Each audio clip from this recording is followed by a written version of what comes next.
JK செய்திகளின் இரவு நேர பிரதான செய்திகள். பேரிடரால் பாதிக்கப்பட்ட மக்களுக்கு ஜேவிபி ஒரு சதம் கூட செலவு செய்யவில்லை என குற்றம் சுமத்தப்பட்டுள்ளது.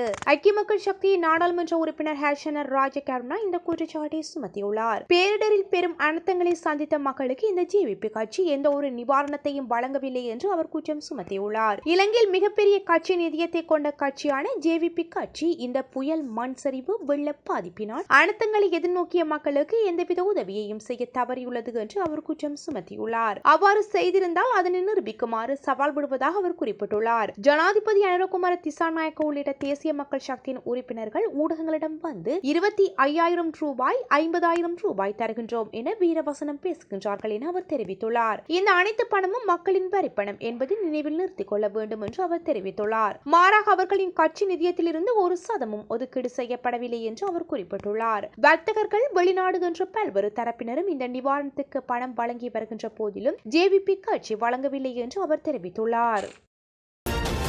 வெள்ளப்பெருக்கினால் சேதமடைந்த அனுராதம் முதல் ஜாழ்ப்பாணம் வரையிலான தொடர்ந்து பாதையின் புனரமைப்பு பணிகள் அவசரமாக மேற்கொள்ளப்பட்டு வருவதாக தொடர்ந்து திணைக்களம் தெரிவித்துள்ளது. ராணுவத்தின் ஆதரவுடன் தொடர்ந்து திணைக்கள அதிகாரிகளும் இணைந்து தொடர்ந்து பாதையின் புனரமைப்பு பணிகளை மேற்கொண்டு வருவதாக தெரிவிக்கப்பட்டுள்ளது. அனுராதபுரம் முதல் ஜாழ்ப்பாணம் வரையிலான தொடர்ந்து பாதையில் பல இடங்கள் வெள்ளப்பெருக்கினால் சேதமடைந்துள்ளன. அதன்படி அனுராதபுரம் முதல் ஜாழ்ப்பாணம் வரையிலான தொடர்ந்து பாதையின் புனரமைப்பு பணிகளுக்கு வன்னி ராணுவ அதிகாரிகள் ஆதரவு அளித்து வருகின்றமை குறிப்பிடத்தக்கது. புதிய சீர்திருத்தத்தின்படி சாதனத்தர பரீட்சைக்கான பாடங்களின் எண்ணிக்கை 7ஆக குறைக்கப்பட உள்ளதுடன் மாணவர்கள் கணிதம், ஆங்கிலம், தாய்மொழி, சமயம் மற்றும் விஞ்ஞானம் ஆகிய 5 முக்கிய பாடங்கள் படிக்க வேண்டும் என கல்வி அமைச்சர் செயலாளர் நாளக கல்வெ தெரிவித்துள்ளார். அத்துடன் தொழில்நுட்பம், அழகியல், முகாமைத்துவம் மற்றும் தொழில் முனைவு, மனிதநேயம் மற்றும் சமூக அறிவியல் மற்றும் சுகாதாரம் மற்றும் உடற்கல்வி போன்ற பிரிவுகளில் இருந்து மேலும் 2 பாடங்களை தெரிவு செய்ய வேண்டும் என்று அவர் சுட்டிக்காட்டியுள்ளார். ஊடகம் ஒன்றுக்கு வழங்கிய செவியின் போது நாளக கல்வெ இதனை தெரிவித்துள்ளார். இது குறித்து அவர் மேலும் தெரிவிக்கையில், நாட்டில் ஏற்பட்ட வெள்ளம் மற்றும் மண் சரிவு பாதிப்புகள் காரணமாக 2026 ஜனவரி தொடங்க திட்டமிடப்பட்ட கல்வி சீர்திருத்தங்கள் பாதிக்கப்படாது. ஜனவரியில் பாடசாலைகள் மீண்டும் திறக்கப்படும் போது முன்னர் அறிவிக்கப்பட்ட அனைத்து மாற்றங்களும் சம்பந்தப்பட்ட வகுப்புகளில் நடைமுறைக்கு வரும். மேலும் முழுமையான நடைமுறைப்படுத்தல் ஜனவரி 22 திகதிக்குள் எதிர்பார்க்கப்படுகின்றது. புதிய கட்டமைப்புக்கு இணங்க செயற்படுமாறு சுற்றறிக்கைகள் மூலம் பாடசாலைகளுக்கு ஏற்கனவே அறிவுறுத்தப்பட்டுள்ளது. அத்துடன் சீர்திருத்தங்கள் ஆரம்பிக்கும் முன் 6ஆம் தர மாணவர்களுக்கு ஒரு வார கால அறிமுக நிகழ்ச்சி நடைபெறும். பாடசாலை நேர அட்டவணை ஒரு நாளைக்கு 7 கற்பித்தல் காலங்களாக மாற்றப்படுவதுடன் ஒவ்வொரு பாடமும் 50 நிமிடங்கள் நீடிக்கும். எனினும் பாடசாலை நேரத்தை நீடிப்பதற்கு இலங்கை ஆசிரியர் சங்கம் உள்ளிட்ட தொழிற்சங்கங்கள் எதிர்ப்பு தெரிவித்துள்ளன. சீர்திருத்தங்கள் இறுதி செய்வதற்கு முன்னர் தொழிற்சங்கங்களுக்கு தங்கள் கருத்துக்களை முன்வைக்க வாய்ப்புகள் வழங்கப்பட்ட அதேவேளை சில பிரதிநிதிகள் கலந்துரையாடலில் ஈடுபடவில்லை என்று அவர் தெரிவித்துள்ளார்.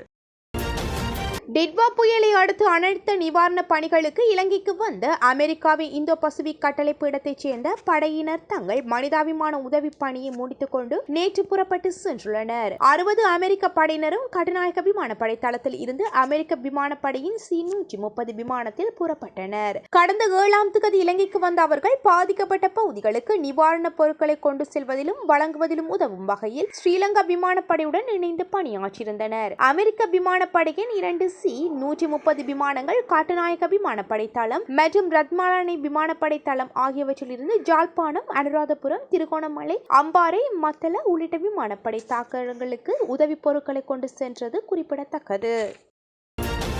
நவம்பர் மாதத்திற்கான பயண அட்டையை பயன்படுத்தி இந்த மாதமும் இலங்கை போக்குவரத்து சபை பேருந்துகளில் பயணிக்கும் வசதி பாடசாலை மாணவர்களுக்கு வழங்கப்பட்டுள்ளது. அதன்படி கடந்த மாதம் வழங்கப்பட்ட பயணச்சீட்டை சமர்ப்பிப்பதன் மூலம் இந்த வசதியை பெறலாம் என்று போக்குவரத்து மற்றும் நெடுஞ்சாலைகள் பிரதி அமைச்சர் பிரசன்ன குணசேன தெரிவித்தார். இதேவேளை அனர்த்தத்தால் பாதிக்கப்பட்ட கல்வி நடவடிக்கைகளை மீட்டெடுப்பதற்காக நிதி திரட்டும் நோக்கில் ஜனவரி மாதத்தில் ஆசிரியர்கள் ஒரு நாள் சம்பளத்தை நன்கொடையாக வழங்க தயாராக இருப்பதாக பிரதி அமைச்சர் மஹிந்த ஜெயசிங்க தெரிவித்துள்ளார்.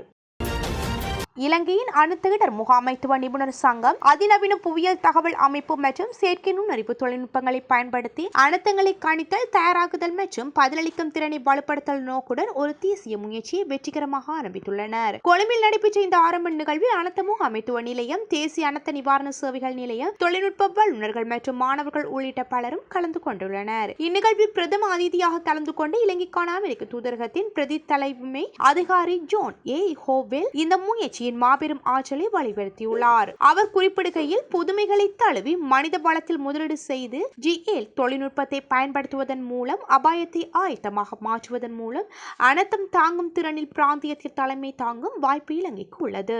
அமெரிக்கா புத்தாக்கமும் இலங்கை தலைமையுடன் இணைந்து அனைவரும் பாதுகாப்பான அதிக மீள்திறன் கொண்ட எதிர்காலத்தை உருவாக்க இந்த முயற்சி பிரதிபலிக்கின்றது என்று அவர் குறிப்பிட்டுள்ளார். நிகழ்வில் உரையாற்றிய டிஜிட்டல் பொருளாதார அமைச்சின் பதில் செயலாளர் வர்ணஸ்ரீ தனபால, அனர்த்தம் தாங்கும் திறனும் டிஜிட்டல் பொருளாதாரமும் இனி தனிப்பட்ட நிகழ்ச்சி நிரல்கள் அல்ல, செயற்கை நுண்ணறிவு, தரவு நிர்வாகம் மற்றும் டிஜிட்டல் பொது கட்டமைப்பு ஆகியவை இப்போது மக்களின் வாழ்வாதாரங்கள் மற்றும் தேசிய ஸ்திரத்தன்மையை பாதுகாப்பதில் மையமாக உள்ளன என்று வலியுறுத்தினார். அமெரிக்க ராஜாங்க திணைக்களத்தின் முன்னாள் மாணவர்களான கலாநிதி நோவில் விஜயசேகர மற்றும் கலாநிதி அஸ்லாம் சஜா ஆகியோரால் கருத்தாக்கம் செய்யப்பட்ட இந்த இம்முயற்சியானது அமெரிக்க தூதரகத்தின் ஆதரவுடன் கொழும்பு பல்கலைக்கழகத்துடன் இணைந்து இலங்கையின் அனர்த்த இடர் முகாமைத்துவ நிபுணர்கள் சங்கத்தினால் நடைமுறைப்படுத்தப்பட்டுள்ளது.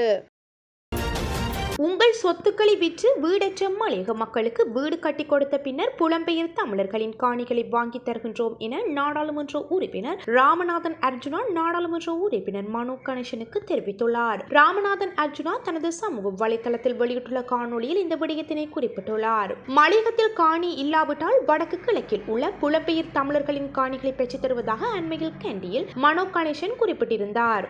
மனோ கணேசனின் கருத்துக்கு பதிலளிக்கும் வகையிலேயே அர்ஜுனா இவ்வாறு பதிலளித்துள்ளார். இது குறித்து மேலும் கருத்து தெரிவித்த அர்ஜுனா, மலையக மக்கள் எங்கள் உறவுகள், அவர்களை பார்த்துக் கொள்ள வேண்டியது எமது கடமையாகும். அதனால் உங்களுக்கு மலையகம் வேண்டாம், வவுனியா யாழ்ப்பாணத்துக்கு வாருங்கள், நாங்கள் பார்த்துக் கொள்வோம்.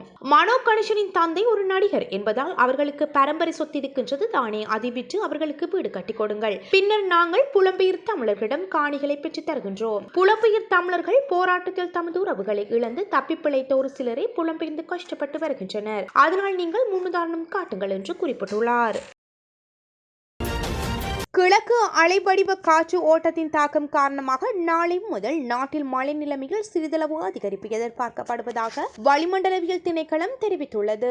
வளிமண்டலவியல் திணைக்களம் இன்று வெளியிட்டுள்ள அறிக்கையில் இதனை தெரிவித்துள்ளது. வடக்கு, வடமத்திய, கிழக்கு, ஊவா மற்றும் மத்திய மாகாணங்களில் பல தடவைகள் மழை பெய்யக்கூடும் என்று அந்த திணைக்களம் வெளியிட்டுள்ள வானிலை முன்னறிவிப்பில் தெரிவிக்கப்பட்டுள்ளது. நாட்டின் ஏனைய பகுதிகளில் பிற்பகல் 1 மணிக்கு பின்னர் ஆங்காங்கே மழையோ அல்லது இடியுடன் கூடிய மழையோ பெய்யக்கூடும். மத்திய மலைநாட்டின் கிழக்கு சரிவு பகுதிகளிலும் வடக்கு, வடமத்திய மற்றும் வடமேல் மாகாணங்களிலும் திருகோணமலை, அம்பாந்தோட்டை மற்றும் மொனராகலை மாவட்டங்களிலும் அவ்வப்போது மணித்தியாலத்துக்கு 30 தொடக்கம் 40 கிலோமீட்டர் வேகத்தில் ஓரளவு பலத்த காற்றும் வீசக்கூடும். சப்ரமுக மத்திய மாகாணங்களிலும் காலி மற்றும் மாத்தறை மாவட்டங்களிலும் சில இடங்களில் காலை வேளையில் பனிமூட்டமான நிலை காணப்படலாம். இடியுடன் கூடிய மழை பெய்யும் வேளைகளில் தற்காலிகமாக வீசக்கூடிய பலத்த காற்று மற்றும் மின்னல் தாக்கங்களினால் ஏற்படக்கூடிய ஆபத்துக்களை குறைத்துக் கொள்ள தேவையான நடவடிக்கைகளை மேற்கொள்ளுமாறு வளிமண்டலவியல் திணைக்களம் பொதுமக்களை அறிவுறுத்தியுள்ளது.